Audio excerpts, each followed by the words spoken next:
Madame la présidente, monsieur le ministre, monsieur le président, monsieur le rapporteur général, mes chers collègues, nous voici réunis pour le vote définitif du dernier budget du quinquennat, marqué par des réformes en profondeur de la législation fiscale et par des mesures inédites de soutien en réponse à la crise historique que nous venons de traverser.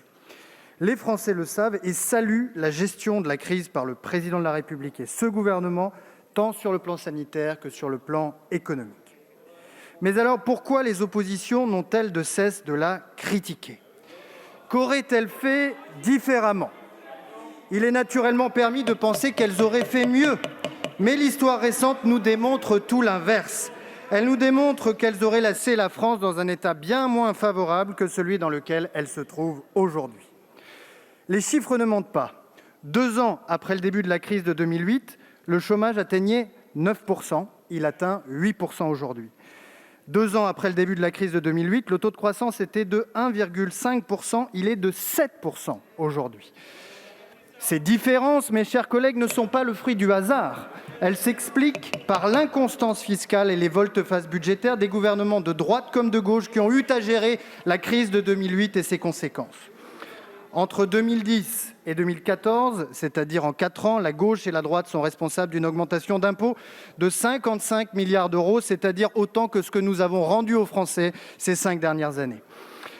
Avec Nicolas Sarkozy, entre 2011 et 2012, ce sont 27 milliards de prélèvements obligatoires en plus, hausse de 6 milliards d'euros de l'impôt sur les sociétés, augmentation de l'impôt sur le revenu de 1,5 milliard, etc., etc.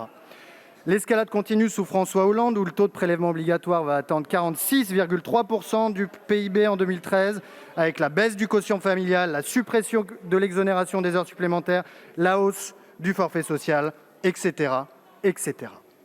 En menant de telles politiques, mes chers collègues, nous aurions précipité l'économie française au fond du gouffre. Mais ce sont les réformes entreprises au début du quinquennat qui permettent à la France d'afficher aujourd'hui des performances enviées par tous nos partenaires européens. Réforme de la fiscalité du capital, réforme du marché du travail, de la formation professionnelle et de l'apprentissage. 680 000 contrats d'apprentissage signés en 2021, 400 000 de plus qu'en 2017 et l'année n'est pas terminée.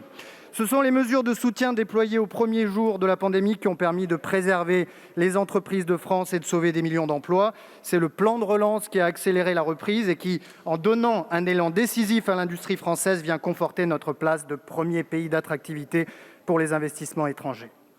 À ceux qui critiquent le « quoi qu'il en coûte », nous leur demandons ce à quoi ils auraient renoncé. Aux prêts garantis par l'État, au fonds de solidarité, au report de cotisations, à l'activité partielle, au chèque inflation, au blocage des prix du gaz. À ceux qui nous accusent d'avoir cramé la caisse, nous répliquons que ni les gouvernements successifs de M. Sarkozy, ni ceux de M. Hollande n'ont présenté un déficit sous la barre des 3%, alors que nous y sommes parvenus en 2018 et 2019 et que nous y reviendrons dès 2027. Nous leur disons enfin que sans le « quoi qu'il en coûte », la dette se serait creusée plus encore qu'elle ne l'a fait, car la casse économique et sociale aurait eu des conséquences budgétaires insoutenables. C'est l'Institut des politiques publiques qui le dit. Sans le « quoi qu'il en coûte », que nos oppositions critiquent sans cesse, nos finances publiques seraient bien plus dégradées qu'elles ne le sont aujourd'hui.